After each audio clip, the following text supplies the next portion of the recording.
ഇന്നത്തെ ഈ സംഭവത്തെക്കുറിച്ച് പറയുന്നതിന് മുൻപ് ഒരു ചെറിയ കഥ പറയാം. അതിലൂടെ അവസാനം നിങ്ങൾക്ക് ഈ സംഭവത്തിന്റെ അർത്ഥം മനസ്സിലാകും. ഒരു ചെറിയ പട്ടണത്തിലൂടെ ഒഴുകുന്ന ഒരു ചെറിയ ചാല്. ആ ചാലിൽ കുഴഞ്ഞു കിടക്കുന്ന എല്ലാ അഴുക്കിനെയും തിന്ന് ജീവിക്കുന്ന പന്നികൾ നിങ്ങൾക്ക് കാണാം. ആ പന്നിയെ എടുത്ത് വീട്ടിൽ കൊണ്ടുവന്ന് കുളിപ്പിച്ച് പൗഡറും പൊട്ടൊക്കെ തൊട്ട് വീടിന് നടുവിൽ കൊണ്ടുവന്ന് ഇരുത്തിയാൽ പോലും അത് വീണ്ടും അതേ ചാലിലേക്ക് തന്നെയായിരിക്കും മടങ്ങുക. കാരണം അതിന്റെ സ്വഭാവം അതാണ്. ഇന്നത്തെ ഈ സംഭവവും അതുപോലെ തന്നെയാണ്. ഇപ്പോ എന്താണ് സംഭവം എന്നുള്ളത് ഞാൻ പറയാം. ഉത്തർപ്രദേശിലെ കാസ്ഗഞ്ച് ജില്ലയിലെ നാഗ്ല പാർസി എന്ന ഒരു ചെറിയ ഗ്രാമം. ആ ഗ്രാമത്തിൽ ശിവാനി എന്നൊരു പെൺകുട്ടി, പ്രായം വെറും 24 വയസ്സ്, ഭർത്താവ് പ്രമോദ്, 2.5 വയസ്സുള്ള ഒരു പെൺകുട്ടിയും 6 മാസം പ്രായമുള്ള ഒരു ആൺകുഞ്ഞും. ശിവാനിയുടെ അമ്മ പ്രേമവതി. അവർക്ക് ഭർത്താവില്ല. ഭർത്താവ് നഷ്ടപ്പെട്ടതിന് ശേഷം അവർ ഒറ്റയ്ക്കാണ് മകളെ വളർത്തിയത്. നല്ലൊരു സ്ത്രീ. മകളെ നല്ലൊരു വീട്ടിൽ വിവാഹം കഴിപ്പിച്ചയക്കണം എന്നതായിരുന്നു അവരുടെ ഏക ലക്ഷ്യം. അതുകൊണ്ട് അവർ സ്വന്തം നിലയ്ക്ക് അനുയോജ്യമായ ഒരു കുടുംബം അന്വേഷിച്ചു.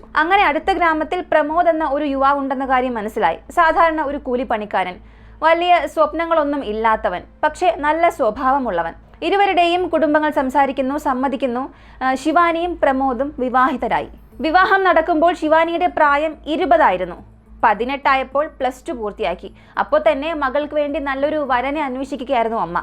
2 വർഷത്തിനുള്ളിൽ പ്രമോദിനെ ലഭിക്കുകയും പിന്നീട് 2 പേർക്കും വിവാഹം നടന്നു. വിവാഹത്തിന് ശേഷം ശിവാനി പ്രമോദിന്റെ വീട്ടിലേക്ക് പോയി. അവിടെ പ്രമോദിന്റെ അച്ഛൻ, അമ്മ, ഭർത്താവ്, ജീവിതം അങ്ങനെ പോകുന്നു. മറുവശത്ത് പ്രേമവതി ആഗ്രഹിച്ചതുപോലെ മകളെ വിവാഹം കഴിപ്പിച്ച് അയച്ച സമാധാനത്തോടു കൂടി ജീവിക്കുന്നു. ഇതാണ് 2 കുടുംബം. ഇതൊക്കെ കേൾക്കുമ്പോൾ വളരെ സാധാരണമായ ലളിതമായ കാര്യം പോലെ തോന്നാം. 2 കുടുംബവും വളരെ സമാധാനത്തോടു കൂടി 2 വശത്തും ജീവിക്കുന്നു. സാമ്പത്തികമായി വലിയ നിലയിലൊന്നും അല്ലെങ്കിലും അന്നന്ന് കിട്ടുന്നത് വെച്ച് വളരെ സംതൃപ്തരായി തന്നെ, സന്തോഷമായി തന്നെ ജീവിക്കുന്നു. ഇപ്പോൾ യാതൊരു പ്രശ്നവും ഇല്ലല്ലോ എന്ന് ചിന്തിക്കാം. പക്ഷെ അങ്ങനെയല്ല. ഇവിടെയാണ് പ്രശ്നം. ശിവാനിക്കുള്ള ഈ ഒരു ജീവിതം ആർക്കും ഉണ്ടാകാൻ പാടില്ല എന്ന് നിങ്ങൾ ചിന്തിച്ചു പോകും. തൻ്റെ ജീവിതത്തിൽ ഇങ്ങനെ ഒരു കാര്യം നടക്കുമെന്ന് പോലും 6 മാസത്തിന് മുൻപ് വരെയും ശിവാനിക്ക് അറിയില്ലായിരുന്നു. കൃത്യം പറഞ്ഞാൽ ഒക്ടോബർ മാസം 10, 2025, 2 ആഴ്ചയ്ക്ക് മുൻപ് പ്രമോദിന്റെ വീട്ടിൽ നിന്നും യാതൊരു ശബ്ദമോ മനുഷ്യരുടെ ചലനമോ ഒന്നും തന്നെ കേൾക്കുന്നില്ല. അയൽവാസികൾ ഇത് ശ്രദ്ധിക്കാൻ തുടങ്ങി. ടിവിയുടെ ശബ്ദം കേൾക്കും, ശിവാനി സംസാരിക്കുന്നത് കേൾക്കും, മക്കളുടെ ശബ്ദം കേൾക്കും, അമ്മ സംസാരിക്കുന്നതൊക്കെ കേൾക്കും. പക്ഷെ ഇപ്പോൾ യാതൊരു ശബ്ദവും ഇല്ല. വീടിനുള്ളിൽ നിന്നും ആരും പുറത്തേക്ക് വന്നതും ഇല്ല. ഉടനെ അയൽവാസികളിൽ ഒരാൾ പ്രമോദിന്റെ വീടിന് മുൻപിൽ ചെന്ന് പ്രമോദിനെ വിളിച്ചു. പ്രമോദുണ്ടോ, പ്രമോദിന്റെ അച്ഛനുണ്ടോ എന്ന് വീടിന് മുൻപിൽ നിന്ന് ശബ്ദം ഉയർത്തി ചോദിക്കാൻ തുടങ്ങി. മറുപടി ഒന്നും വന്നില്ല. ഉടനെ അയാൾ വീടിനുള്ളിലേക്ക് നോക്കാൻ ശ്രമിച്ചു. വീടിന്റെ വാതിൽ തുറന്നതും ഒരു വരാന്ത, ഹോളായി ഉപയോഗിക്കും. ആ വരാന്തയിൽ തന്നെ അദ്ദേഹത്തെ ഞെട്ടിപ്പിക്കുന്ന ഒരു കാഴ്ചയായിരുന്നു കണ്ടത്. ശിവാനി അവിടെ തറയിൽ കിടക്കുകയാണ്, യാതൊരു ചലനവുമില്ല. ഉടനെ അദ്ദേഹം വീടിനുള്ളിലേക്ക് കയറി നോക്കി, മറ്റാരെങ്കിലും ഉണ്ടോ എന്നറിയാനായി. വീടിന്റെ മുറികളിലും അടുക്കളയിലും ബാത്റൂമിലും എവിടെ നോക്കിയിട്ടും ആരെയും കാണുന്നില്ല. ശിവാനി മാത്രമേ അവിടെയുള്ളൂ. ഉടനെ പുറത്തു വന്ന ആളുകളെ കൂട്ടാൻ തുടങ്ങി. വന്ന് കണ്ടപ്പോൾ ആളുകൾക്ക് മനസ്സിലായി ശിവാനി മരിച്ചുവെന്ന്. അവൾ എപ്പോൾ മരിച്ചുവെന്ന് പോലും അറിയില്ല. ഇന്നലെ വരെയും പ്രമോദ്, ശിവാനി, പ്രമോദിന്റെ അച്ഛൻ, അമ്മ, മക്കൾ എല്ലാവരെയും ഞങ്ങൾ ജീവനോടെ കണ്ടതാണ്. എന്നാൽ ഇന്ന് എന്തുകൊണ്ട് ഇങ്ങനെ? എന്ത് സംഭവിച്ചുവെന്ന് ആർക്കും മനസ്സിലായില്ല. അയൽവാസികൾ ഉടൻ തന്നെ പോലീസിനെ വിളിക്കുന്നു, കാര്യം പറയുന്നു. വിവരം ലഭിച്ച 20 മിനിറ്റിനുള്ളിൽ തന്നെ പോലീസും ഫോറൻസിക് ടീമും അവിടെ എത്തി. പോലീസിനിപ്പോ ഒരു കാര്യം മനസ്സിലായി, ശിവാനി മരിച്ചു. പക്ഷേ ശിവാനിയുടെ ഭർത്താവോ മക്കളോ അവന്റെ അച്ഛൻ, അമ്മ ആരും തന്നെ വീട്ടിലില്ല. അങ്ങനെയാണെങ്കിൽ ഇവരെല്ലാവരും ചേർന്നാണോ ശിവാനിയെ കൊന്നത്? അതിനുള്ള സാധ്യതയും ഉണ്ടല്ലോ. ഇവിടെ എന്തെങ്കിലും ഒരു ഡൗറി ഹറാസ്മെന്റ് സംഭവിച്ചിട്ടുണ്ടാകുമോ? കാരണം അങ്ങനെ ഒരുപാട് കേസുകൾ വരുന്നുണ്ടല്ലോ. തീർച്ചയായും അങ്ങനെ എന്തെങ്കിലും ആയിരിക്കാം എന്ന് കരുതി പോലീസ് അന്വേഷണം ആരംഭിച്ചു. ഇപ്പൊ പോലീസ് അയൽവാസികളോട് ചോദിച്ചു, ഇവർ തമ്മിൽ എന്തെങ്കിലും വഴക്കുണ്ടോ? വീട്ടിൽ എന്തെങ്കിലും ശബ്ദം എന്തെങ്കിലും വന്നിട്ടുണ്ടോ? അവസാന കുറച്ച് മാസങ്ങൾ ഇവർക്കുള്ളിൽ എന്തെങ്കിലും വ്യത്യസ്തമായി സംഭവിച്ചോ എന്ന് ചോദിച്ചപ്പോൾ ഇല്ല, അങ്ങനെ യാതൊരു ഐഡിയയും അയൽവാസികൾക്കില്ല. അങ്ങനെയൊന്നും സംഭവിച്ചിട്ടില്ല എന്നാണ് പറഞ്ഞത്. അങ്ങനെയാണെങ്കിൽ എന്തുകൊണ്ട് ഈ കൊലപാതകം സംഭവിച്ചിരിക്കും? ഒരു പക്ഷേ അകത്ത് സംഭവിക്കുന്ന കാര്യങ്ങളൊക്കെ പുറത്തറിഞ്ഞു കാണില്ല. പല വീടുകളിലും അകത്ത് നടക്കുന്ന യുദ്ധം പോലും പുറത്തറിയില്ലല്ലോ. അതുകൊണ്ട് പോലീസ് എടുത്ത് ശിവാനിയുടെ അമ്മയായ പ്രേമവതിയെ ഫോൺ വിളിച്ചിട്ട് ഉടൻ തന്നെ നിങ്ങൾ നിങ്ങളുടെ മകളുടെ വീട്ടിലേക്ക് വരണം, ഒരു പ്രധാനപ്പെട്ട കാര്യം പറയാനുണ്ട്. പ്രേമവതിയും അല്പസമയത്തിനുള്ളിൽ അവിടെ എത്തി. മകളെ കണ്ട് നിലവിളിച്ച് കരയാൻ തുടങ്ങി. എന്താണ് സംഭവിച്ചത്? എങ്ങനെയാണ് മകൾ മരിച്ചത്? ഇവളുടെ ഭർത്താവും കുടുംബവും എവിടെ പോയി എന്ന് ചോദിച്ചു. ഇപ്പൊ പോലീസ് അവരോട് പറഞ്ഞത്, നിങ്ങളുടെ മകൾ സ്വാഭാവികമായി മരിച്ചിട്ടില്ല. ഹാർട്ട് അറ്റാക്ക് ഇല്ല, ശരീരത്തിൽ രോഗലക്ഷണങ്ങൾ ഇല്ല. ഇതൊരു വ്യക്തമായ കൊലപാതകമാണ്. കഴുത്ത് ഞെരിച്ച പാടുകളുണ്ട്. ഇത് കഴുത്ത് ഞെരിച്ച് കൊലപ്പെടുത്തിയത് എന്നാണ് ഫോറൻസിക് ടീം തെളിവുകൾ കണ്ടെത്തിയിരിക്കുന്നത്. ഉറപ്പായും നിങ്ങളുടെ മകളുടെ ഭർത്താവോ ബന്ധുക്കളോ ആരെങ്കിലും ഇങ്ങനെ ചെയ്തിട്ടുണ്ടാകാം. കാരണം എല്ലാവരെയും ഇപ്പോൾ കാണാനില്ല. പോലീസ് ഇത് വളരെ വ്യക്തമായി പറഞ്ഞു. ഇത് കേൾക്കുന്ന പ്രേമവതിക്ക് സാധാരണയായി മകളുടെ ഭർത്താവിന്റെ വീട്ടുകാരോടും മകളുടെ ഭർത്താവിനോടും ദേഷ്യം വരേണ്ടതാണ്. അത് തന്നെയല്ലേ സംഭവിക്കേണ്ടത്? എല്ലാവരും അത് തന്നെയാണ് പ്രതീക്ഷിച്ചതും. എങ്ങനെയെങ്കിലും പോലീസ് അവരെ പിടിക്കണം, അവരെ ജയിലിലടയ്ക്കണം, അവരെയും കൊല്ലണം, ഇങ്ങനെയൊക്കെ പറയുമെന്നാണ് എല്ലാവരും പ്രതീക്ഷിച്ചത്. പക്ഷെ പ്രേമവതിയുടെ പ്രതികരണം എല്ലാവരെയും ഞെട്ടിച്ചു. അവൾ ശാന്തമായ ശബ്ദത്തിൽ പറഞ്ഞു, സാർ, എൻ്റെ മകളുടെ ഭാഗത്തായിരിക്കും എന്തെങ്കിലും തെറ്റ്. അവൾ എന്തെങ്കിലും പറഞ്ഞിട്ടുണ്ടാകും. അതവർക്ക് ദേഷ്യം വന്നിട്ടുണ്ടാകും. അവൾ ഭർത്താവിനെയോ വീട്ടുകാരെയോ വഴക്ക് പറഞ്ഞിട്ടുണ്ടാകാം. ആ ദേഷ്യം അവർക്ക് നിയന്ത്രിക്കാൻ കഴിഞ്ഞിട്ടുണ്ടാകില്ല. അങ്ങനെയായിരിക്കും ഈ കൊലപാതകം നടന്നത്. അവർ കൊലപാതകം ചെയ്യാൻ ഇവളായിരിക്കും പ്രേരിപ്പിച്ചത്. ഇതൊരു ആക്സിഡന്റൽ ഡെത്ത് ആയിരിക്കാമെന്നാണ് പ്രേമവതി പോലീസിനോട് പറഞ്ഞത്. പോലീസിനെ കൊണ്ട് ഇത് വിശ്വസിക്കാനേ സാധിച്ചില്ല. ഒരമ്മയെ കൊണ്ട് എങ്ങനെയാണ് ഇങ്ങനെയൊക്കെ പറയാൻ സാധിക്കുക? ഭർത്താവില്ല, ഏക മകളായ ശിവാനി, തന്റെ ഏക മകളുടെ കൊലപാതകത്തെക്കുറിച്ച് ഒരമ്മയ്ക്ക് എങ്ങനെ പറയാൻ സാധിക്കും? ഇങ്ങനെ അമ്മ ശരിയായ മാനസികാവസ്ഥയിലാണോ എന്ന് പോലും പോലീസ് ചിന്തിച്ചുപോയി. അതേസമയം ശിവാനിയുടെ പോസ്റ്റ്മോർട്ടം നടത്താനായി പ്രേമവതിയോട് ഒപ്പിടാൻ ആവശ്യപ്പെട്ടു. എന്നാൽ അപ്പോഴും ആ അമ്മ വളരെ വിചിത്രമായ അനാസ്ഥയോടെ ഇരുന്ന് ഒപ്പിട്ടു. അവരുടെ മുഖഭാവം പോലും ആർക്കും വായിച്ചെടുക്കാനേ ആയില്ല. പിന്നീട് ശിവാനിയുടെ മൃതദേഹം സർക്കാർ ആശുപത്രിയിലേക്ക് കൊണ്ടുപോയി പോസ്റ്റ്മോർട്ടം ആരംഭിച്ചു. പോസ്റ്റ്മോർട്ടം ഒരു വശത്ത് നടക്കുമ്പോൾ മറുവശത്ത് പോലീസ് അന്വേഷണം വളരെ കൂടുതൽ വ്യാപിപ്പിച്ചു. അവർ ഈ അയൽ ഗ്രാമങ്ങളിലും അയൽവാസികളോടും കൂടുതൽ ചോദ്യം ചെയ്യാൻ തുടങ്ങി. ഇതുവരെയും അവർ ചോദിച്ചതെല്ലാം ആ വീട്ടിൽ എന്തെങ്കിലും പ്രശ്നമുണ്ടോ, ശിവാനിക്കും ഭർത്താവിനും ഇടയിൽ എന്തെങ്കിലും പ്രശ്നമുണ്ടോ, ഡൗറി ഹറാസ്മെന്റ് എന്തെങ്കിലും സംഭവിച്ചിട്ടുണ്ടോ, ആ ഒരു രീതിയിലാണ് ഇതുവരെയും അന്വേഷണം മുന്നോട്ട് പോയതും ചോദ്യം ചെയ്തതും. പക്ഷെ ഇത്തവണ അവർ ഒന്ന് മാറ്റി. എന്തുകൊണ്ടാണ് അമ്മയ്ക്ക് മകളോട് ഇത്ര ദേഷ്യം? ഒരു പക്ഷേ ഇവർക്കിടയിൽ എന്തെങ്കിലും പ്രശ്നങ്ങൾ ഉണ്ടോ? സ്വന്തം അമ്മ ഇങ്ങനെയൊക്കെയാണ് പറയുന്നത്. അവർക്കുള്ളിൽ എന്താണ് പ്രശ്നം? ഈ സമയമാണ് ചുറ്റുപാടുള്ളവർ മറ്റൊരു ഞെട്ടിപ്പിക്കുന്ന കാര്യം പറഞ്ഞത്. സാർ, ശിവാനിയുടെ ഭർത്താവായ പ്രമോദിനും അമ്മായിയമ്മയായ പ്രേമവതിക്കും ഇടയിൽ ഒരു കണക്ഷൻ ഉണ്ടായിരുന്നു. അവർക്ക് രണ്ടുപേർക്കും ഇടയിൽ ഒരു തെറ്റായ ബന്ധമുണ്ടായിരുന്നു.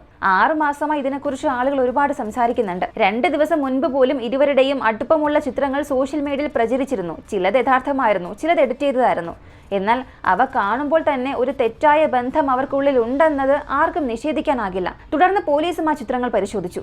ഇപ്പോൾ അവർക്ക് കാര്യങ്ങൾ കൂടുതൽ വ്യക്തമായി. ഇരുവരുടെയും ബന്ധം തന്നെയാണോ ഈ കൊലപാതകത്തിന് കാരണമായി മാറിയത്?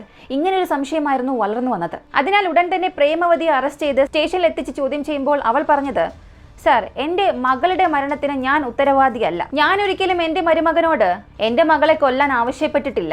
അവൾ എൻ്റെ മകളല്ലേ. ഇങ്ങനെയായിരുന്നു പ്രേമവതിയുടെ മറുപടി. പോലീസ് ഇപ്പോൾ ചിന്തിച്ചത്, ശരി, കൊലപാതകം ചെയ്തിട്ടുണ്ടാകില്ല, പക്ഷേ എന്തായാലും അവൾ നല്ലൊരു സ്ത്രീയല്ല. സ്വന്തം മകളുടെ ഭർത്താവുമായി തെറ്റായ ബന്ധം പുലർത്തി. കൊലപാതകം ചെയ്തത് പ്രമോദ് തന്നെയാണ്. പക്ഷെ എന്തിനവൻ കൊലപാതകം ചെയ്തു? അതാണ് ഇനി അറിയേണ്ടത്. അവനും പ്രേമവതിയും തമ്മിലുള്ള ഈ അന്യായ ബന്ധം ഇത്രയും ദൂരത്തിലെത്തിയത് എങ്ങനെയാണ്? ശിവാനി ഇത് എപ്പോഴാണ് കണ്ടെത്തിയത്? ഇവയെല്ലാം അറിഞ്ഞാൽ മാത്രമേ ഈ കൊലപാതകത്തിന്റെ മോട്ടീവ് അറിയാൻ സാധിക്കൂ. അയൽവാസികൾ പറഞ്ഞത് പ്രകാരം ആ ഒരു ബന്ധം കഴിഞ്ഞ 6 മാസമായി തുടരുന്നുണ്ടായിരുന്നു. പക്ഷേ ഈ കൊലപാതകം ഇപ്പോഴാണ് സംഭവിച്ചത്. അങ്ങനെയാണെങ്കിൽ ഈ 6 മാസത്തിനിടയിൽ എന്തൊക്കെ സംഭവിച്ചിട്ടുണ്ടാകും? തുടർന്ന് പോലീസ് പ്രമോദിന്റെ എല്ലാ ബന്ധുക്കളുടെയും വീട്ടിൽ ചെന്ന് അന്വേഷിച്ചു. അവന്റെ മൊബൈൽ നമ്പർ സൈബർ സെല്ലിന് കൈമാറി. GPS ട്രാക്കിംഗ് വഴി എവിടെയെങ്കിലും സിഗ്നൽ കിട്ടുമോ എന്ന് നോക്കി. പക്ഷേ എല്ലാ ഫോണുകളും സ്വിച്ച് ഓഫ് ആയിരുന്നു. അവനും കുടുംബവും കുട്ടികളുമായി പെട്ടെന്ന് കാണാതായി. ഇന്ന് വരെയും ഈ ഒരു കുടുംബത്തെ ആരെക്കൊണ്ടും കണ്ടെത്താൻ സാധിച്ചിട്ടില്ല. പോലീസ് വലവീശി തിരയുകയാണ്. പക്ഷേ ഇപ്പോഴും അവരുടെ കയ്യിൽ തന്നെ ഒരു ഗോൾഡൻ ചാൻസ് ഉണ്ട്. എല്ലാം അറിയാവുന്ന പ്രേമവതിയുടെ കയ്യിലാണ് സത്യം ഒളിഞ്ഞിരിക്കുന്നത് എന്ന് അവർക്ക് മനസ്സിലായി. അവളെ വീണ്ടും ചോദ്യം ചെയ്യാൻ തുടങ്ങി. അപ്പോഴാണ് കഴിഞ്ഞ 6 മാസത്തെ പല രഹസ്യങ്ങൾ പതിയെ പുറത്തു വരാൻ തുടങ്ങിയത്. കൃത്യം 4 വർഷങ്ങൾക്ക് മുൻപ് മകൾ ശിവാനിക്ക് നല്ലൊരു വരനെ തേടിക്കൊണ്ടിരിക്കുന്ന സമയത്താണ് പ്രമോദിന്റെ മാതാപിതാക്കളും മകനു വേണ്ടി നല്ലൊരു പെൺകുട്ടിയെ തിരയുന്നത്. അപ്പോഴാണ് ശിവാനിയുടെ പ്രൊഫൈൽ ലഭിച്ചത്. ശിവാനിയുടെ പ്രൊഫൈലിൽ അമ്മയുടെ പേരും ഒരേയൊരു മകൾ എന്ന് മാത്രമേ ഉണ്ടായിരുന്നുള്ളൂ. പ്രമോദ് ഇത് കണ്ടപ്പോൾ ചിന്തിച്ചത്, ഒരു മകൾ മാത്രമേ ഉള്ളൂ, മറ്റു ബന്ധുക്കളൊന്നുമില്ല, നല്ലൊരു ബന്ധം തന്നെയായിരിക്കും. പെൺകുട്ടിയും കാണാൻ നല്ല ഭംഗിയാണ്. അങ്ങനെ ആദ്യമായി ആ കുടുംബം ശിവാനിയെ കാണാനായി പോയി. ശിവാനിയെ കണ്ടപ്പോൾ തന്നെ പ്രമോദിന് ഇഷ്ടപ്പെട്ടു. അവൻ മനസ്സിൽ ഉറപ്പിച്ചു, ഇത് തന്നെയാണ് എന്റെ ഭാര്യയെന്ന്. എന്നാൽ അതേസമയം അവൾക്ക് തൊട്ടടുത്ത് അവളുടെ അമ്മയായ പ്രേമവതി നിൽക്കുകയാണ്. ആ നിമിഷം മുതൽ തന്നെ അവളുടെ അമ്മയോടും പ്രമോദിന് ഒരു ആകർഷണം തോന്നി. വിവാഹ നിശ്ചയമായതിനു ശേഷം പ്രമോദ് ശിവാനിയുമായി മാത്രമല്ല പ്രേമവതിയുമായും നിരന്തരം ഫോൺ സംഭാഷണം ആരംഭിച്ചു. ആദ്യം അതൊരു മരുമകനും അമ്മായിയമ്മയും തമ്മിലുള്ള ഒരു സൗഹൃദമായി തോന്നിയെങ്കിലും പിന്നീട് അതൊരു മറ്റൊരു വഴിയിലേക്ക് മാറി. ആദ്യം പ്രേമവതിക്ക് ഇതൊന്നും മനസ്സിലായില്ല.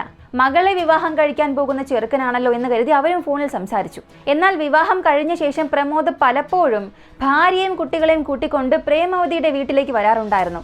പ്രേമവതിക്കും ഇതിൽ വലിയ സന്തോഷമായി. മകൾക്ക് നല്ലൊരു ഭർത്താവിനെയാണ് ലഭിച്ചത്. അതിൽ അവർക്ക് വലിയ അഭിമാനം തോന്നി.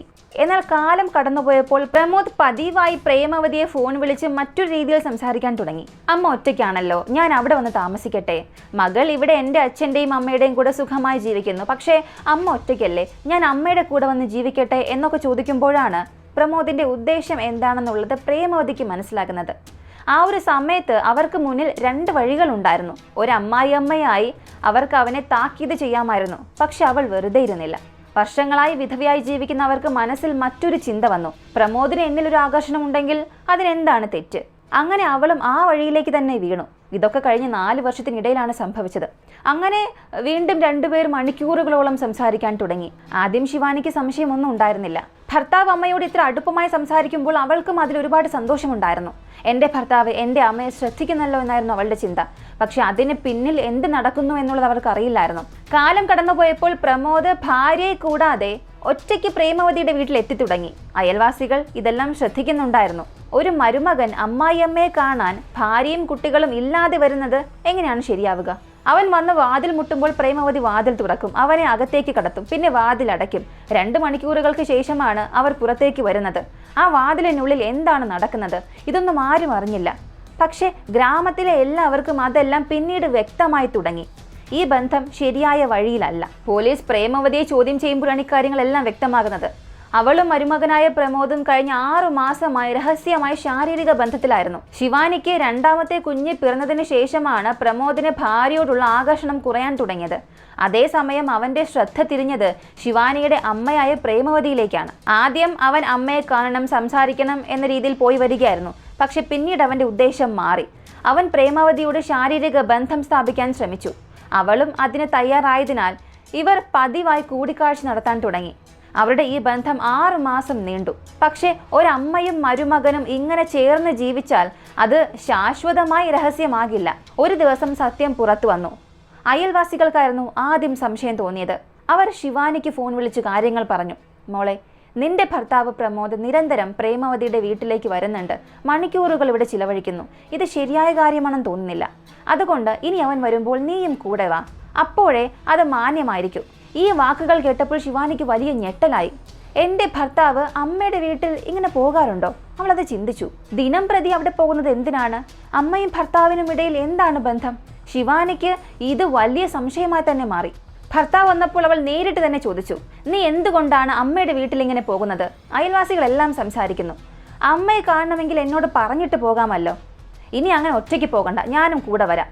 ആദ്യം ഇത് പ്രമോദിന് വലിയ ദേഷ്യം വന്നു. ഒരു മരുമകൻ അമ്മയെ കാണാൻ പോയാൽ അതിൽ എന്താണ് തെറ്റ് എന്നായിരുന്നു അവന്റെ വാദം. പക്ഷേ ശിവാനി പറഞ്ഞു, ഇത് ആളുകൾക്ക് തെറ്റായ ധാരണ തരുന്നുണ്ട്, അതുകൊണ്ട് ഇനി അങ്ങനെ ചെയ്യണ്ട.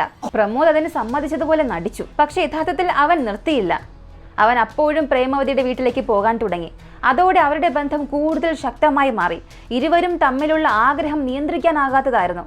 പ്രേമവതിയും ഫോൺ ചെയ്ത് വിളിക്കാറുണ്ടായിരുന്നു. ഇന്നെന്താ വരാത്തത്? നാളെയെങ്കിലും വരുമോ? എപ്പോഴും ഇങ്ങനെ മകളുടെ കൂടെ തന്നെ ഇരിക്കണ്ട എന്നൊക്കെ. അങ്ങനെ വീണ്ടും പ്രമോദ് ആ വീട്ടിലേക്ക് പോകാൻ തുടങ്ങി. അയൽവാസികൾ കണ്ട് ശിവാനിയെ വിളിച്ചറിയിച്ചു. എന്തായാലും ഇതിനിയൊരു തീരുമാനം അറിഞ്ഞേ പറ്റുമെന്ന് അവളും തീരുമാനിച്ചു. എന്താണ് ശരിക്കും സംഭവിക്കുന്നതെന്ന് തനിക്ക് നേരിട്ട് കാണണം എന്നവൾ തീരുമാനിച്ചു. അങ്ങനെ ഒരു ദിവസം പ്രമോദ് ശിവാനിയോട് പറഞ്ഞു, ഞാൻ അമ്മയെ കാണാൻ പോവുകയാണ്, കുറച്ച് ഫ്രൂട്ട്സും വാങ്ങിക്കൊടുത്ത് പണവും കൊടുത്തിട്ട് വരാം എന്നും പറഞ്ഞവൻ പോകുന്നു. ഇവിടെയാണ് ശിവാനി ഭർത്താവ് അറിയാതെ അവനെ ഫോളോ ചെയ്യാൻ തുടങ്ങി. ശരിക്കും എന്ത് സംഭവിക്കുന്നു? അയൽവാസികൾ പറയുന്നതിൽ എന്തെങ്കിലും ശരിയുണ്ടോ എന്നറിയാനായി അവൾ പുറകെ പോകുന്നു. ഭർത്താവായ പ്രമോദ് ആ വീട്ടിലേക്ക് എത്തുന്നു. വാതിൽ തുറക്കുന്നു. പ്രേമാവതി വന്ന് വാതിൽ തുറക്കുന്നു. അമ്മയുടെ ആ ഒരു രൂപം, ആ ഭാവം കണ്ടപ്പോഴേ ശിവാനിക്ക് വല്ലാത്ത ഞെട്ടലായിരുന്നു. പുതിയ സാരി, അലങ്കാരം, അതിശയകരമായ ഒരുക്കം. ഇത് കണ്ടപ്പോൾ ശിവാനിക്ക് മനസ്സിൽ എന്തോ ഒരു സംശയം ഉദിച്ചു. അമ്മ ഒരിക്കലും ഇങ്ങനെയൊന്നും ഒരുങ്ങാറില്ലല്ലോ.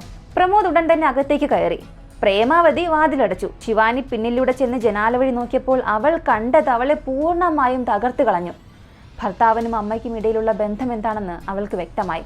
ഒരു 10-15 മിനിറ്റിന് ശേഷം അവർ വാതിൽ തുറന്നു. 2 പേർക്കും വലിയ ഞെട്ട്. ഉടൻ തന്നെ ശിവാനി ചോദിച്ചു, നിങ്ങൾ 2 പേരും അകത്ത് എന്താണ് ചെയ്യുന്നത്? നിങ്ങൾക്ക് രണ്ടുപേർക്കും ഇടയിൽ എന്തിനാണ് ഈ വൃത്തികെട്ട ബന്ധമെന്ന് അവൾ ചോദിച്ചു. ഇതിന് ശിവാനിയുടെ അമ്മ, ഇല്ല മോളെ, അങ്ങനെയൊന്നും തന്നെ ഇല്ലല്ലോ, ഞങ്ങൾ അകത്തിരുന്ന് സംസാരിക്കുകയായിരുന്നു. അവർ തങ്ങളെ ന്യായീകരിക്കാൻ തുടങ്ങി. പക്ഷെ ശിവാനി പറഞ്ഞു, വേണ്ട അമ്മേ, ഞാനെല്ലാം കണ്ടതാണ്, എനിക്കെല്ലാം ബോധ്യപ്പെട്ടു, ഇനിയും വെളുപ്പിക്കാൻ ശ്രമിക്കണ്ട എന്ന് പറഞ്ഞു. ഈ സംഭവം വീട്ടിലന്ന് വലിയ പൊട്ടിത്തെറി ഉണ്ടാക്കി.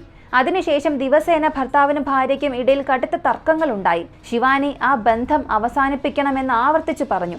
പക്ഷെ പ്രമോദ് അത് നിർത്തിയില്ല. അമ്മയെയും അവൻ രഹസ്യമായി കാണുകയും ബന്ധം തുടരുകയും ചെയ്തു. കാലക്രമേണ ആ ബന്ധത്തിന്റെ ചിത്രങ്ങൾ ഫോൺ വഴി ആ ഗ്രാമത്തിലൊട്ടാകെ പ്രചരിച്ചു. അതിലൂടെ ഇരുവരുടെയും പേരും കേടായി. ഗ്രാമം മുഴുവനും നാണക്കേടായി. അവരെക്കുറിച്ച് ദിനംപ്രതി ഇങ്ങനെ സംസാരങ്ങൾ ഉയരുമ്പോൾ പ്രേമാവതി ആ ഗ്രാമം തന്നെ വിടാൻ തീരുമാനിച്ചു. 2 ദിവസങ്ങൾക്ക് ശേഷം ആ ചിത്രം ശിവാനിയുടെ കൈകളിലും എത്തി. തൻ്റെ അമ്മയെയും ഭർത്താവിനെയും കുറിച്ചുള്ള നാണക്കേട് കണ്ടപ്പോൾ അവൾ തകർന്നു പോയി. ഭർത്താവ് വീട്ടിലെത്തിയപ്പോൾ അവൾ നേരിട്ട് ചോദ്യം ചെയ്തു, എന്തിനാണ് നീ ഇങ്ങനെ ചെയ്യുന്നത്? ഗ്രാമം മുഴുവനും നമുക്കെതിരെ സംസാരിക്കുന്നു. ഇങ്ങനെ ഇവർ തമ്മിലുള്ള വാദം അതീവ കടുത്തതായി മാറി. പ്രമോദിന് വല്ലാത്ത ദേഷ്യം വന്നു. അവൻ സമ്മതിച്ചു, അതെ, എനിക്കും നിന്റെ അമ്മയ്ക്കും ഇടയിൽ ഇങ്ങനൊരു ബന്ധമുണ്ട്, സത്യം തന്നെയാണ്, നിനക്കെന്താണ് പ്രശ്നമെന്ന്. ഇവിടെ നിന്നാണ് കഥയുടെ തീർന്നു പോകാത്ത ദുരന്തം ആരംഭിക്കുന്നത്. ഭാര്യയും ഭർത്താവും തമ്മിലുള്ള ഈ അഭിപ്രായ ഭിന്നത ദിനം പ്രതി വർദ്ധിച്ചുകൊണ്ടേ വന്നു. ഒരു ദിവസം വാക്കുതർക്കം കഠിനമായപ്പോൾ പ്രമോദിന്റെ ഭാര്യയായ ശിവാനിയെ അവൻ കഴുത്ത് ഞെരിച്ചു കൊന്നു. വീട്ടിൽ ഇരുവരും നിരന്തരം വഴക്കിട്ടുകൊണ്ടിരിക്കുന്നത് കൊണ്ട് പ്രമോദിന്റെ മാതാപിതാക്കൾക്കും ഈ സംഭവം ആദ്യം ശ്രദ്ധയിൽപ്പെട്ടില്ല. പിന്നീട് പ്രമോദ് തന്നെ തന്റെ മാതാപിതാക്കളോട് കാര്യം പറഞ്ഞു. തുടർന്ന് പ്രേമാവതി വിളിച്ചും കാര്യം പറഞ്ഞു, ഞാൻ ശിവാനിയെ കൊന്നു, ഇനി നമുക്ക് രണ്ടുപേർക്കും സമാധാനമായി ജീവിക്കാമെന്ന്. ഇത് കേട്ടപ്പോൾ ഒരു അമ്മയാണെങ്കിൽ എന്ത് ചെയ്തിരിക്കണം? ഒരു തുള്ളി കണ്ണീരെങ്കിലും വരണമായിരുന്നു. പക്ഷേ യാതൊരു ദുഃഖവുമില്ല, സന്തോഷം മാത്രം. ഇനി പ്രമോദുമായി തനിക്ക് ജീവിക്കാമല്ലോ, ആ ഒരു സന്തോഷമായിരുന്നു അവരുടെ മനസ്സിൽ. പോലീസ് അന്വേഷണം കുറച്ച് ദിവസം നടക്കും. പ്രമോദ് രക്ഷപ്പെട്ടു, ഏതെങ്കിലും ഒരു ദിവസം എൻ്റെ അടുത്തേക്ക് വരും, ഒരുമിച്ച് ജീവിക്കാം, ഈ ഒരു സ്വപ്നത്തിലായിരുന്നു അവരുണ്ടായിരുന്നത്. പോലീസ് പ്രേമാവതിയുടെ മൊബൈൽ ഫോൺ നോക്കുമ്പോൾ അവസാനമായി പ്രമോദുമായി സംസാരിച്ച ഡീറ്റെയിൽസ് എല്ലാം ഉണ്ടായിരുന്നു. വീണ്ടും പോലീസ് ചോദിച്ചു അവൻ എവിടെയാണ് ഒളിവിലുള്ളതെന്ന്. പക്ഷെ പ്രേമാവതി പറഞ്ഞത്, എന്നെ പ്രമോദ് വിളിച്ചു, ശരി തന്നെയാണ്, പക്ഷെ അവൻ എവിടെ പോയി എന്നുള്ള കാര്യമൊന്നും എന്നോട് പറഞ്ഞില്ല എന്ന്. പോലീസിന്റെ അന്വേഷണ പ്രകാരം ഈ കൊലപാതകം എന്തിന് സംഭവിച്ചു, ഇത് ഇത്രയും എക്സ്ട്രീം ലെവലിലേക്ക് എത്താൻ കാരണം എന്താണെന്നുള്ളതെല്ലാം മനസ്സിലായി. പ്രമോദ് ഇപ്പോഴും ഒളിവിലാണ്. പോലീസ് പ്രമോദിന്റെ അമ്മായിയമ്മയായ പ്രേമവതിയെ ചോദ്യം ചെയ്തുകൊണ്ട് വരികയാണ്. കൊലപാതകത്തിനും ഇവർക്കും പങ്കുണ്ടോ എന്നുള്ളത് വ്യക്തമല്ല. അന്വേഷണം തുടരുകയാണ്. കൂടുതൽ വിവരങ്ങൾ പുറത്തുവിടുമെന്നാണ് പോലീസ് അറിയിച്ചിട്ടുള്ളത്. പ്രമോദ് തന്റെ അച്ഛനെയും അമ്മയെയും 2 മക്കളെയും കൂട്ടി എവിടെയോ ഒളിവിലാണ്. പോലീസ് ഇപ്പോഴും അവരെ കണ്ടെത്താൻ ശ്രമിച്ചുകൊണ്ടിരിക്കുകയാണ്. ഈ കഥ പറയാനുള്ള കാരണം ഇപ്പോൾ നിങ്ങൾക്ക് വ്യക്തമായിട്ടുണ്ടാകും. പന്നി എത്ര പരിചരിച്ച് വീട്ടിൽ വെച്ചിരുന്നാലും അതിൻ്റെ സ്വഭാവം മാറുകയില്ല. അതുപോലെ തന്നെയാണ് ചില മനുഷ്യരും. അവർക്ക് എത്ര നല്ല ജീവിതം, ഭാര്യ, കുട്ടികൾ, വീടൊക്കെ ഉണ്ടായിരുന്നാലും അവരുടെ മനസ്സ് അവസാനത്തിൽ അശുദ്ധിയിലേക്കാണ് വഴിതെറ്റുന്നത്. അത്തരത്തിലുള്ളവരെ ഒരു മൃഗമായി താരതമ്യം ചെയ്യുന്നത് പോലും അപമാനകരമാണ്. കാരണം മൃഗങ്ങളെങ്കിലും സത്യസന്ധമായി ജീവിക്കും, അവയ്ക്ക് കപടതയോ നുണയോ അറിയില്ല. പക്ഷെ ചില മനുഷ്യർ അത്രത്തോളം താഴ്ന്ന മനസ്സുള്ളവരാണ്. ഇതുപോലെ അസാധുവായ ബന്ധങ്ങൾ എവിടെയുണ്ടായാലും അത് അവസാനം ഒരു കുറ്റകൃത്യത്തിൽ മാത്രമേ അവസാനിക്കുകയുള്ളൂ. എത്ര കേസുകളാണ് നമ്മളിത് കണ്ടത്. ഇങ്ങനെയുള്ള ഇല്ലീഗൽ റിലേഷൻഷിപ്പ് എല്ലാം അവസാനം ക്രൈമിലാണ് ചെന്ന് അവസാനിക്കുന്നത്. ഇതൊരു തെറ്റായ ബന്ധം മാത്രമല്ല, ഒരു അശുദ്ധിയും ഒരു പാപവുമാണ്. ശിവാനി പോലൊരു പെൺകുട്ടി 20-ാം വയസ്സിൽ വിവാഹം കഴിച്ച് ഭർത്താവിനെയും കുട്ടികളെയും സ്നേഹിച്ച് ജീവിച്ചവൾ. ഇങ്ങനൊരു ഭയാനകമായ വഞ്ചനയാണ് അവൾ നേരിട്ടത്, അതും സ്വന്തം അമ്മയിൽ നിന്ന്. ചിന്തിക്കാനേ കഴിയുന്നില്ല. എനിക്ക് തോന്നുന്നത് പ്രമോദ് അവളെ കൊന്നില്ലായിരുന്നു എന്നുണ്ടെങ്കിൽ ഈ വഞ്ചനയും പേറി സ്വന്തം അമ്മ അവൾക്ക് നൽകിയ നാണക്കേടും ക്രൂരതയും എല്ലാം സഹിച്ചുകൊണ്ട് ഹൃദയം പൊട്ടിയവൾ മരിച്ചേനെ. അവൾ എന്ത് തെറ്റാണ് ഇവിടെ ചെയ്തത്? ഭർത്താവിനോട് അവൾ ഒരുപാട് തവണ പറഞ്ഞു ഈ ബന്ധത്തിൽ നിന്നും പിന്മാറാൻ. അമ്മയുടെ കാലിൽ വീണവൾ അപേക്ഷിച്ചു, എൻ്റെ ജീവിതം തകർക്കരുത് എന്ന്.